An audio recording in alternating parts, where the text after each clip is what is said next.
What is going on, everybody? Bobby Fi here. Just going to talk through this little four-gamer. We have a pretty straightforward, smaller slate, and it's not kind of nice for a change. We're not used to having the little four gamers, so I'm going to talk through it. It probably won't take a ton of time. I will try to go live in our Discord up to closer to lock, and also I'm going to try to update all that. We got the $1 million tournament tomorrow, so hopefully we can do something to get going into that. Had a good night, as I mentioned last night. Finished fourth in the $5 lottery.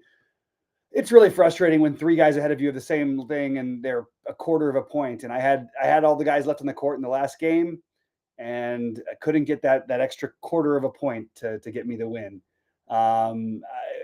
It sucks when three people are ahead of you and it's a difference between 5,000 or 100,000 by just getting a quarter of a point. But it is what it is. Can't complain too much. Less than a month ago, I won the millionaire, so I can't really get too upset about that. First time they wrote an article on me about me on Poker News, and since I used to play poker like for a living, it's been many years. But I saw somebody posted that today, so I reposted it. Anyway, I'll get into this going game by game. We did get the Miles Turner is out, so that projection is updating. I think it actually did update to a reasonable number, but we'll get to it. Quickly, the question is, how many minutes do we think we can play? If we think he's going to play 30 minutes, I think that he's a really strong play tonight. I will have some exposure there. Grady Dick, we don't have a lot of value on this slate. Grady Dick makes sense for value. I don't mind Mogbo, but I would prefer Thomas Bryant at the same price, same position. So I'm probably not going to end up getting too much Mogbo by the end of this. And I think Scotty Barnes makes sense for large field. I think that Chris Boucher makes sense for large field. So that's sort of like what I'm looking at in the Toronto-Philadelphia game. And say hi when you get in here. Ask any questions. I'm happy to answer them as quickly as possible. I'm not going to answer speculation questions on whether someone's playing or not, because I just don't know. And it's in this NBA trying to guess. If I had to guess, I'm going to guess that Embiid's playing. We'll know before lock, obviously. I love Embiid. You can see I bumped up his projection a little bit. I have no idea why he's projected quite as low as he is. So I'm going to go out of my way and play a bunch of Embiid tonight. That's my one play from Philadelphia at the moment. Just nothing else is priority, of course, unless Embiid is out, then everything changes. New York in Indiana. So I've got it ranked Brunson, then Towns, then Hart, then Bridges is my favorites. But again, we need word on OG, this weird little medium thing. We just don't know. We don't need to speculate. We only have the first game before this. It's not like you're not going to be able to get those swaps in. So I'm not overly worried about it, but obviously Deuce McBride, Precious would be very interesting if we don't have Anunoby, but it's still up in the air. So I'm not going to speculate until we get official word, which probably will happen during the show at some point. All right, moving over to Indianapolis' side. Thomas Bryant is going to be one of the plays. Like, I still think that this might even be like a slightly low projection. And it's not a play that you have to make. We don't have the 3K Thomas Bryant anymore where we're like, okay, we kind of have to just do it. I think as a starter, I think I expect him to be closer to 30 than not tonight. So, as a median. So I like that. And then without value, Obi Toppin is an interesting pivot if you didn't want to go that direction. And I don't think you'd want to try to go out of your way to play them together, but I wouldn't like cross it off. Also do like, as I mentioned, I like Halliburton tonight. I think this projection is a tiny bit low on Halliburton. And I like Siakam as well, but I slightly prefer Halliburton at the moment. And McConnell off the bench, we know he's had some big games against the Knicks. Don't mind that. But nobody else who I'm making as a real priority. Wouldn't be upset if I ended up with Mathurin, just not there quite yet myself. Just going to see if they updated a little bit more. No, it's still going to be 5.4. Still a reasonable projection on Bryant, but not in the must-play range. All right, moving over to Detroit and Chicago. On the Detroit side, I really like Duren. He's chalky. It's a great matchup. I'm okay with that. I'm not trying to play Tobias Harris, but if I end up with him, I'm fine with it. I actually prefer playing Asar Thompson here. And because the matchup is so good and it's a smaller slate, I do like Cade. It's just hard to find ways to spend up. So I'm not sure I'm going to be able to catch up with even what his ownership's going to be. And as I always say, you don't play Hardaway as chalk or on big slates. On a smaller slate without crazy value, I'm not going to write off Tim Hardaway tonight, personally. What did I have there? I'm just looking to look. I bumped up Holland's projection just a tiny bit, but that's a very large field play. But it certainly has a path. Love Buzelis. I even bumped his projection up a little bit higher, she already had a pretty healthy projection. Kevin Herter is one of the few value pieces you can look at tonight. Now, I don't think there's any guarantee this value comes through for him, but I am definitely like using him more than I'd like to, just because I do need the value with the way that I'm building. Everybody else, mostly with the field, a little bit higher on Giddey than the field is. Oh, they just updated it. A little bit over the field on Giddey, probably. A little bit over the field, probably on Jalen Smith.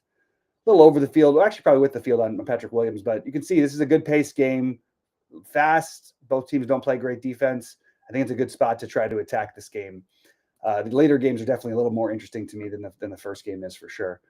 On the Memphis side, I'm higher on Ja than the field is. I really like Ja on FanDuel. He's even cheaper. I think this is a good spot to take advantage of his price, and we know his minutes tend to stay under 30.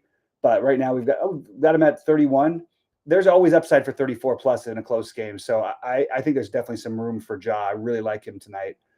He's my highest priority of these guys, but I also do like Jackson and Bain, and you can play them together with Ja, but I prefer like getting one of those three into most of my builds, Ja being my favorite. On the Phoenix side, Tyus Jones, hard to ignore at 4,800. Again, don't have a ton of value. I think he's got the best point per dollar projection on the slate. I think Goldie might have him a little bit lower, but still very reasonable at 4,800. Really like him. And then I bumped up the projection on both Booker and Durant. I'd be very surprised if one of these guys doesn't get over 50 tonight, and maybe by a healthy amount. The other thing we have is Nick Richards, which is an interesting, like, Richard. I think rather than Mogbo, I mean, well, it's all in consideration. Mogbo, Richards, and Bryant all at a similar price. I prefer Bryant, but I'm willing to take some chances on a low-owned Richards, who should be even lower-owned than Mogbo. It's definitely speculative on my part. Bol looked really good earlier because the projections were a little funky. I think Richards is very much in play tonight, and it's just a matter of how are we going to prioritize those guys. And we know he's got a range of outcomes, Richards, but I think they're going to start playing him more and more minutes. So I'm kind of interested in him tonight a little bit more than maybe the field is. In fact, I'm actually going to make just his projection just a little bit higher to see where we're at. FanDuel, things are mostly similar. Let me just refresh the thing over here and get rid of the Miles Turner because I ran these before. And these exposures are just completely meaningless. They're all going to be totally different in a few minutes. What do we have? I'm just double checking the price over here because here you have Nick Richards as the best point per dollar play at 4,700, which is interesting. I'm just going to see. I know they made Bryant more expensive, 54. I still think you can get to some of this. I don't mind the idea of using some Bryant. I don't mind the idea of using some Richards. Maybe a little bit more than the field. I'll try and take shots on those two guys. And again, I bumped up Kevin Durant and Tyus Jones already projecting well enough. But Kevin Durant, John Morant, a better play over here. Josh Hart, a better play over here. But Durant and Booker are I'm going to want one of those two guys in most of my lineups on both sides. You can see I bumped up their projection a little bit just to make sure I'm getting that exposure, and I did on my last build. So we're going to rerun some things and see where we're at. I'm going to jump back in and see if there's anything in the chat. Cat looks great now with no Turner. Yeah, I don't think it really matters to me. Cat looked great. It didn't make a difference to me whether Turner played or not. I liked Cat anyway. I don't find it to be a huge difference. I know there's a lot of talk about guys. If you look at guys, like, it's interesting because you can be a good defender. It doesn't mean you're going to not give up a ton of points to that position. Look at Anthony Davis with the Lakers. They were giving up the third most fantasy points to big men. And that was going up against one of the best defensive big men in the game. So interesting. Good to see you, MJ, as always. This is sort of where I'm at for right now. It's a little too early to finish running the builds for the final time. But for fun, I'll run a FanDuel build. These are all lottery with I'm playing one in the non-lottery tournament. Everything else is in the lottery, so you kind of can judge by what it gives you. But like I said, I made a few tweaks on the players I liked. Did it yesterday. Should have won that one yesterday. Really, really should have won it. It's hard to win the lotteries, but when you have that chance and you get a quarter of a point by three guys have the same lineup basically, and all tie for first. A little frustrating because it was $100K difference if I could just get that 1/4 of a point. If this was pre the millionaire thing this year and just after things have been going badly instead of going well now, I would probably have just sat out today because it's easy to try and chase and stuff like that. And it's tilting when you think you've got it, and then the stat correction first took me down to like 7th, like it took me away like 4 points from me. Then it gave me back and it put me in first. So then I thought I might be winning 100,000, and then of course, it goes back down, and it is what it is. But I can't argue. Those were the actual right numbers, and just lost by a quarter of a point. But all right, let's see what we got on FanDuel in just a minute. Taking a little longer than usual. Let's get this money. Thanks a lot, Robert. I appreciate it. Hopefully we can improve a little bit on it tonight. All right. Well, all right. I ran it. Where did they put the exposure? Let's see where we're at. So running it with my tweaks and everything, you can see very high Durant and Booker. No shocker there. Ja, as I mentioned. I have my core guys over here. I'm going to probably edit them. But I put Durant on DraftKings and Booker on FanDuel. I think it's really close between the two of them, just because the pricing was a little bit closer on FanDuel. I just put Booker, but you could just easily put Durant. Obviously, if I end up with 90% of them, you know that I like them. I am curious. Obi Toppin is the one I think they're going to give me more of. Yeah, so with Toppin, they gave me 29%. That's fine with me. He's cheaper, and he's got the forward eligibility. He does have a ceiling. Also has had some good games against the Knicks in the past. So I'm okay with that. This looks pretty reasonable to me. The one other one I might bump up a little bit, as I mentioned earlier, was maybe bumping up Nick Richards just a tiny bit, just to maybe get to that 10% range or so. I might even bump it up a tiny bit more, maybe 26.5 a little bit later. But that's sort of my outlook for what I'm doing on this slate as of right now. This is FanDuel as a reminder. You do have that power forward center eligibility. You could play for value. You could play a Mogbo, one of Richards, or I think I'd still prefer Bryant, but it's close. One of Richards or Bryant. And then you've got Patrick Williams. So you could spend down at power forward today and then just load up everywhere else. That's probably a reasonable route and something I'm certainly considering. Oh, thanks, man. Thanks, Joe. Appreciate it.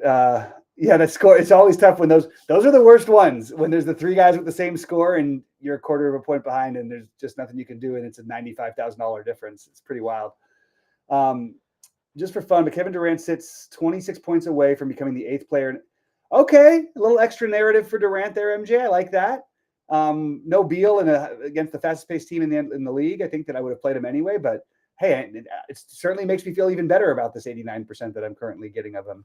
And I rerun these in between everything. I update the players' projections. I update my Booker and Durant in between each thing. Those were the two main ones on FanDuel that made a difference. And Embiid was the other one. I put a hefty bump up in his projections. I think it's closer to the low 50s as a median than it is the high 40s. That's basically it. You can see I'm over the field, as I mentioned, on Star Thompson. A little bit tough at this price, but I understand the positioning. That's why I'm ending up with guys like Royce O'Neal. Thomas Bryant, 11%. So that's a little bit of where I'm at right now. Some things I'm probably going to change when I tweak and make a few more changes, but that's mainly where I'm at. We're going to get the things straightened out for the premium Discord and get the volume. I have a company meeting tonight, so if we don't get it fixed tonight, it'll certainly be fixed for tomorrow. Now, I probably won't do it if I'm playing a bunch in the Millionaire tomorrow, so I'll probably only sparingly be popping in, but I still will do it, and it's been worthwhile. You guys can ask questions and stuff like that directly on the site, directly through the Discord. I mean, it just makes things really easy. Yeah, exactly. Hey, Jay, that's a good point. Yeah, what if he gets the 26 and what if it just stops there? We're playing him to get 35 real life points, right? We don't want the 26. So, but it is interesting. Maybe he gets in the first half and he goes for 50. I really like both Durant and Booker tonight. And the only fear I honestly have in some ways, I could see the way this Memphis team plays frustrating them a little bit. But Tyus Jones is still the main one. It's the main one for me overall between both sites. Like, I'm going to be just well over on Tyus Jones. Also, a little Tyus Jones revenge. Why not? With his old team, throwing a little extra narrative. Why not? All right, guys, I'm probably going to get out of here. I wish everybody a great luck. I will be in the premium Discord, and we'll talk through a little bit more. But going to try and figure out if I can get the screen share working over there and get up to the minute for all of our subs. Appreciate all the love, guys, and give us the thumbs up, the like. We really appreciate it.